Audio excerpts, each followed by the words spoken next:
Hello, I'm going to be doing a video on my favourite cartoonists. So I've collected cartoonist books for most of my life. Very sort of personal selection, if you like. I don't collect everything. I don't collect Giles books or Fred Bassett or whatever. But I do have favourites, and I do have some things I just think are absolutely magical that would be cool to talk about.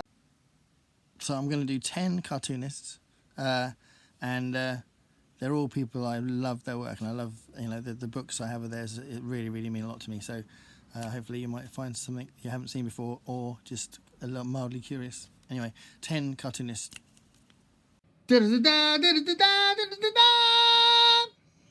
So as he's clearly going to be the most famous guy, I thought I'd start with Gary Larson, and you'll know him as the guy who produces the Far Side books, and I like these sort of more traditional cartoonist shape books. I like them. I think I've got everything he's released. He's an awesome man, but there's also, we bunched a load of them together with 5 galleries, which is, this is the first one, and there's 5 of them. There's also the prehistory of the Far Side as well. Yeah, which is quite cool actually. The prehistory is really good because it's got loads of biographical stuff in it, and it's obviously got his cartoons in it, but it's also got loads of other stuff about his history and stuff, and how he started cartooning and stuff, which is good. So yeah, Gary Larson, the Far Side. I thought I'd mention him first. Clearly, lots of people know him, and he's amazing. The famous thing that we always refer to, just in general life, is the one with the cows, and they shout "car," and then they graze, and then when the car goes off, they're back on 2 legs again. That kind of thing. Beautiful. And here is the cartoon I'm talking about. Amazing.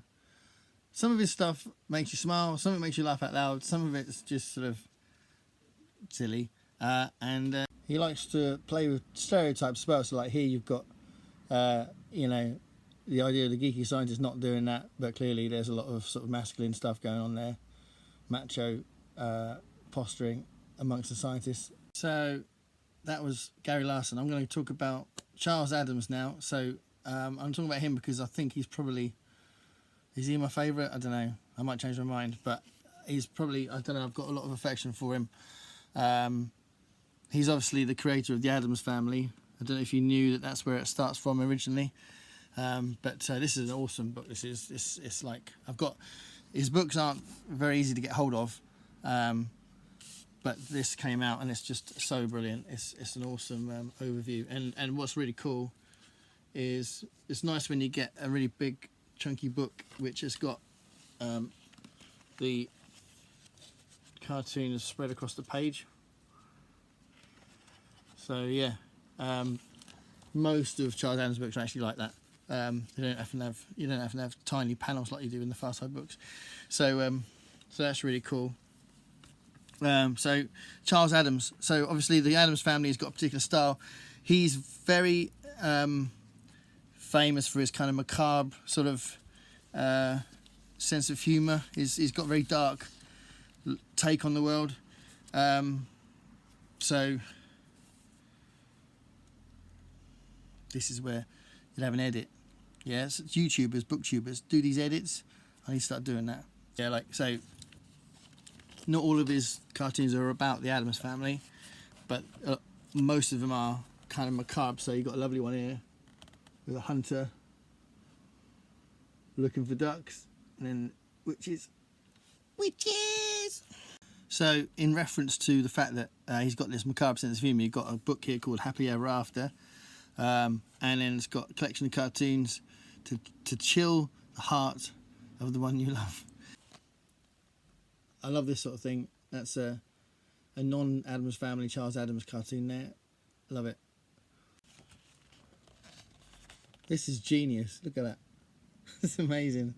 It's kind of ominous and funny and just amazing. The man's a genius. Charles Addams. And then one last one before we talk about the Addams Family. This is my favourite non-Addams Family Charles Addams cartoon. I just love it. It's just, you know, it's simple. I love the way it's drawn, but it's also just obviously ridiculous. Love it. So with the Addams Family, there they are, the original designs, the original cartoons. Obviously the idea of, as you probably know from the films and all that, and the TV series, the amazing TV series, the Addams Family is kind of again a kind of a macabre look at normal family life. It's just a twist on stuff that's normal. So there's got one here with Morticia saying, actually no, I think it's Gomez saying, suddenly I have a dreadful urge to be merry. He's done lots of Christmas ones. So yeah, that's an example of the Addams Family. I love this one. This is an instruction to their babysitter. Make sure the kids go in at 8 and keep your back to the wall at all times. Brilliant. See this one, it's in the Addams Family album book, so the idea is they're all Addams Family related, but this one's not necessarily just Addams Family. It's a bit of a Charles Addams kind of just take on the world, really. This one here, which is cool. It's not obvious it's the Addams Family, but it's Charles Addams doing his thing. So there, Charles Addams. So the next guy I'm going to talk about is Hunt Emerson. So this guy, I'm pretty up to date with his stuff, but I know he's just released something new, so I need to catch up. But basically, I've bought everything I could by him, and now he's also, there's a personal connection now. We've had lots of conversations through emails because he's now he's done 6 album covers for me, and he illustrated my last novel as well. Did the cover for the last novel. So yeah, quite a few years in sort of collaboration with him as well, which is really awesome. But yeah, absolutely incredible artwork. I just love how he draws. You know, he can draw anything and it just looks incredible. So I'll show you a few examples. I'll tell you what, I'll just explain that I discovered him through this. This was the first thing I saw. So a friend of mine, my mate Steve, had this, and he showed me it, and then he also had this as well. So these knockabout compilation books. So this is literally sort of cartoonist take on 7 Deadly Sins, and this is kind of like a health themed comic anthology thing. So that's how I discovered him, and he's released tons of books, and I've bought all of them basically. And this is my favourite one, Rhyme of the Ancient Mariner, partly because it's one of my favourite pieces of literature anyway, but I love how he draws it as well. So you've got the Mariner, which is kind of a typical kind of Hunt Emerson style image there.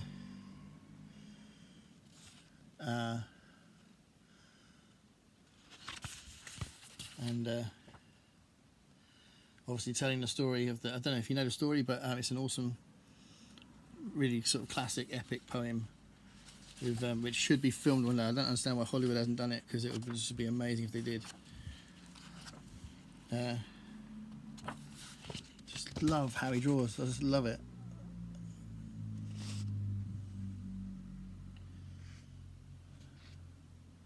Amazing.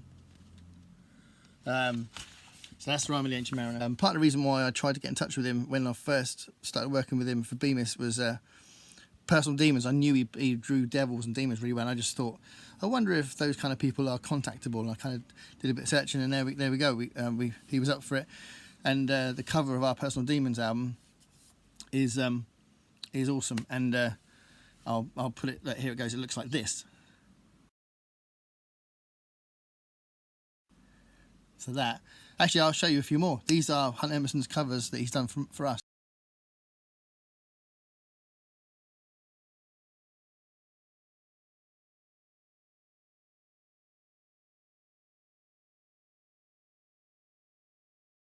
So the next guy is Gay and Wilson.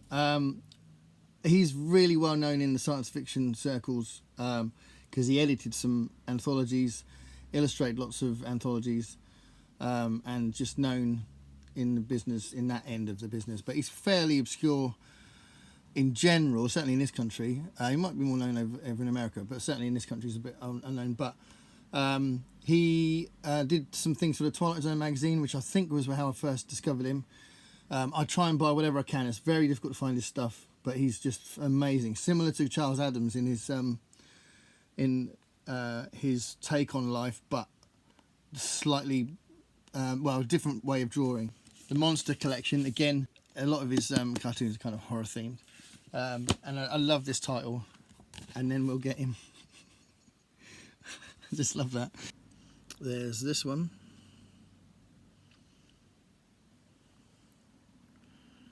So very subtle. This is knackered. I got it in a bad condition. That's almost Gary Larson in its comment there. I'm definitely more of a one-panel cartoonist fan than a strip cartoonist fan. I have got strip cartoonists in my collection, but I love one-panel cartoons. This is a really good one. Again, it's yeah, so I'll just show you the picture and then I'll show you the caption. Hope you can see that. Love that. Again, really subtle. It just makes you smile. It's eerie and obviously ridiculous. Some of Gary Wilson's cartoons, you think, what? So you've got this one. This lady. Hold on, I'll try and get the. So she's looking up and saying, "I liked you better as George Washington." I liked you better as George Washington. What? This is great. This one. This is so the caption is, "Maybe someday when you're further up the ladder, you can meet JR himself." Brilliant. Hey baby, that doesn't mean you.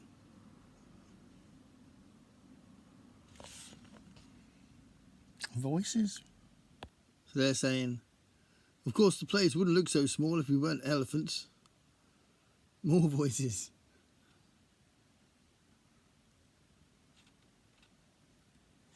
This is the latest collection that came out of Gary Wilson's stuff out there. I think this is still, I'm pretty sure this is still available in the shops if you ever find anyone stocking his stuff. This is one lovely one there. Again, he does like the horror tropes, and then you've got like things that are just macabre like that. The caption for that one is, "I think I found the problem, Mr. Nadler." Seen that one? That's not much of a voice there, but it's the words. It's the words. So I'm going to talk a little bit about Mark O'Hare. I've talked exclusively up to this point, pretty much, unless I've rearranged the order of what I've done, about one-panel cartoonists. These are strip cartoons, so a little bit more traditional in the sense of what you might find in newspapers and all that sort of stuff. But for any dog lovers, Citizen Dog is such a brilliant book, and he did two others: Dog's Best Friend and D is for Dog. If there's any more out there, let me know, but as far as I know, it's just these three, and they're amazing. Mark O'Hare is the guy's name. Berchem. And yeah, I love these books. They're brilliant. So like just silly kind of comments about dog behaviour and our attachment to them and stuff like that. But they're just really, really cool. So yeah, Mark O'Hare. So this guy, DanFerraro, unbelievable, amazing. His collection of, that's kind of his own cartoon version of him, self-portrait. His cartoons all come under the banner Piraro. And again, his books aren't that easy to find. This is one of the most recently released ones. He also, there's a big one here that goes across the page.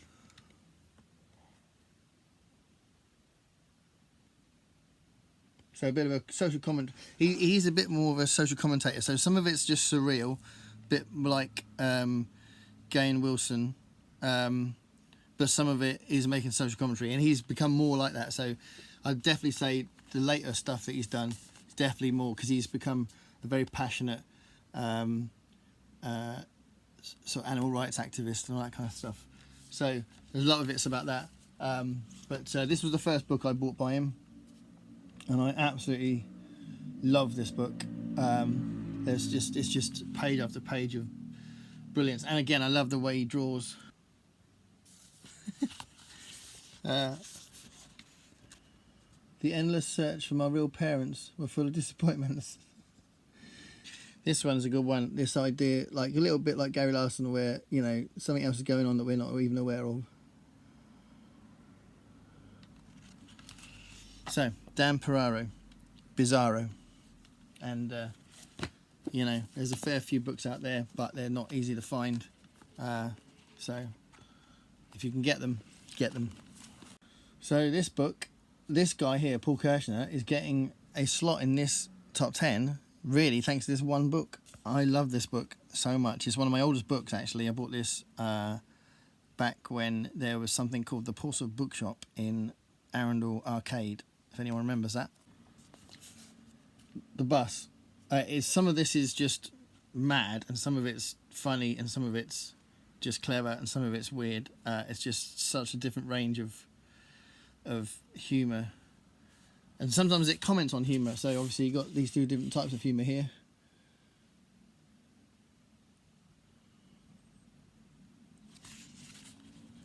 But you got stuff like so this is just beautiful, but obviously a little bit depressing, but again, not the sort of thing that you'd get normally in cartoons. Maybe a comment on waiting for the bus. I hate waiting for the bus. I'd just keep going and then miss the next one because I'm in the middle of between stops. It's like SpongeBob SquarePants. He did that. Another great one there, look. So it starts off, it comes on, and then eventually it just... What? Brilliant. This one, he's deciding where the bus stop is, which is very cool. A lot of that character in it. So yeah, The Bus, amazing. There was a Bus 2, which I have, which is also good. The Bus 2. Yeah, so that was cool. So now I'm going to talk about Claude Leclerc, who's a French cartoonist. I'm going to go to France now. Again, I love the way he draws. I discovered him as a teenager. A first day trip to France, I found this zoology. Look at that. It's just amazing. It's not like laugh out loud funny. It's just, I don't know. I just think it's like that, just cool. So yeah, it's clearly not serious, but it's not funny either. Somewhere in between. What is that? What's the word for that? Somewhere in between. Is it wry? They're all themed, his books. So that was one about animals. That's the one about music. That's the one about DIY. That's the one about sport. DIY. Some of it, it's just like, some of it's epic. That's epic. There's so much going on there. And it's quite horrific in some ways. That ain't funny, but I don't know. Clearly, he's got a dark sense of humour. But yeah, very cool. So another massive favourite of mine, Sergio Aragones, Spanish-American. He worked for Mad magazine until recently, I think. And, well, obviously Mad magazine stopped now, famously, which is horrific. But I collected Mad magazine when I was younger, and I love it. Lots of amazing cartoonists worked for Mad magazine. Sergio Aragones is quite unique in that he had a very particular way of drawing, but also used to do the Mad Marginals, so all those little tiny cartoons around the pages of Mad magazine, he drew those. So they were just a bit slapstick stuff. And you get some of his and they're mostly strip cartoons, but you occasionally get the odd one panel one, but they're mostly strip cartoons. But I just love the way he draws. Famously, he invented Gru the Wanderer, who's Conan the Barbarian parody. That's him there with his dog Ruffalo, and these stories are really cool, and they're usually sort of farcical. So usually starts off, it's almost like a sort of cartoonist fantasy version of Curb Your Enthusiasm in some ways, because he'll decide to do something and then just loads of crazy consequences happen because of that, and that's why you got people sort of rolling their eyes at him and stuff. So yeah, that's quite cleverly written, but I just love the way he draws. So Sergio Aragones. So I'm going to finish off with not one cartoonist, but a bunch of cartoonists that are collectively put under the same banner, because you'll find them in the New Yorker. So the New Yorker is a American, very famous, so iconic American magazine slash